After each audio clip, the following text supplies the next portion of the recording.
চিন্ময় কৃষ্ণ প্রভুর মুক্তির দাবিতে কাঁসর ঘণ্টা শঙ্খ বাজিয়ে বীজপুরে হিন্দু জাগরণ মঞ্চের মিছিল।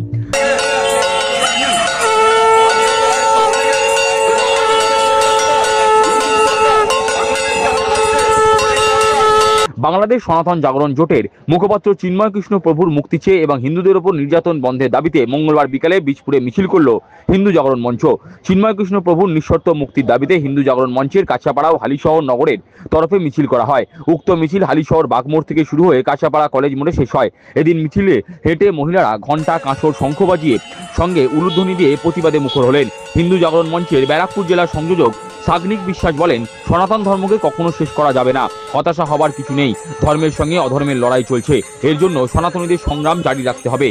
আমাদের এই সনাতন ধর্মকে শেষ করার জন্য আজকে থেকে না, 800 বছরের মোগল সাম্রাজ্য, 200 বছরের ইংরেজ সাম্রাজ্য, তারপর থেকে চলতেই আছে। তো সনাতন ধর্মকে কখনো শেষ করা যায় না, হতাশ হওয়ার কিছু নেই। আমাদের আন্দোলন চলছে এবং চলবেই।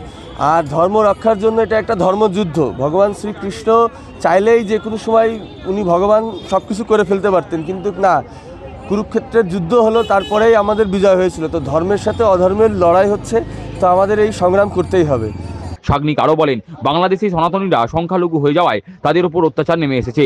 এদেশে সনাতনীদের বাংলাদেশের পরিস্থিতি দেখে শিক্ষা নেওয়া উচিত। এটা যে ইসলামী শক্তি এবং মৌলবাদী যে শক্তি, এই শক্তির এদের যে ধারা, এটা আমাদেরও শিক্ষণীয় ব্যাপার আছে।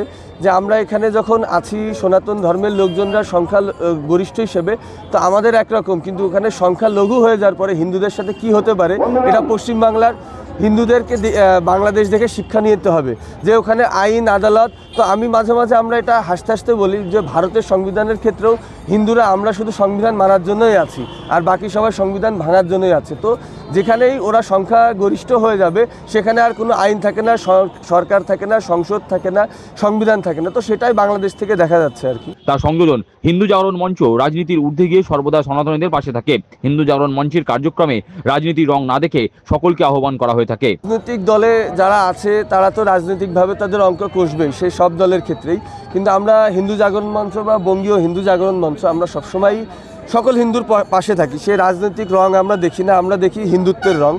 তো হিন্দু সে যে ক্ষেত্রেই হতে পারে, আমরা তাদের জন্য আছি। আপনারা দেখেছেন যে কলকাতার রাজপথে ওই দিনই জামিয়াতে উলামা ওরা যেটা আপনার রাস্তায় নেমেছিল, সাথে আমরাও রাস্তায় নেমেছিলাম।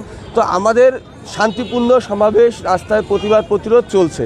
তো এখানের সাথে কোনো রাজনৈতিক রং দেখানো নেই। এখানে সকলকেই আমরা আহ্বান করি, সে যে দলেরই হোক না কেন, রাজনৈতিক দলেরই হতে পারে, যে কোনো দলের, তারা যদি নিজেদেরকে হিন্দু মনে করে আসে আমাদের এই হিন্দু জাগরণ মঞ্চের যে কার্যক্রম, এই কার্যক্রমে, সেটা তারা আসবে। আর যদি তারা মনে না করে যে না, এটা শুধু হিন্দুদেরই, আমরা যাব না, তাহলে বুঝতে হবে যে তারা হিন্দু না, হয়তো বা সেজন্য আসতে যাচ্ছে না। তো এটা সকল হিন্দুদের জন্যই আছে, এখানে কোনো বিশেষ কোনো রাজনৈতিক দলের জন্য নেই আমাদের কার্যক্রম।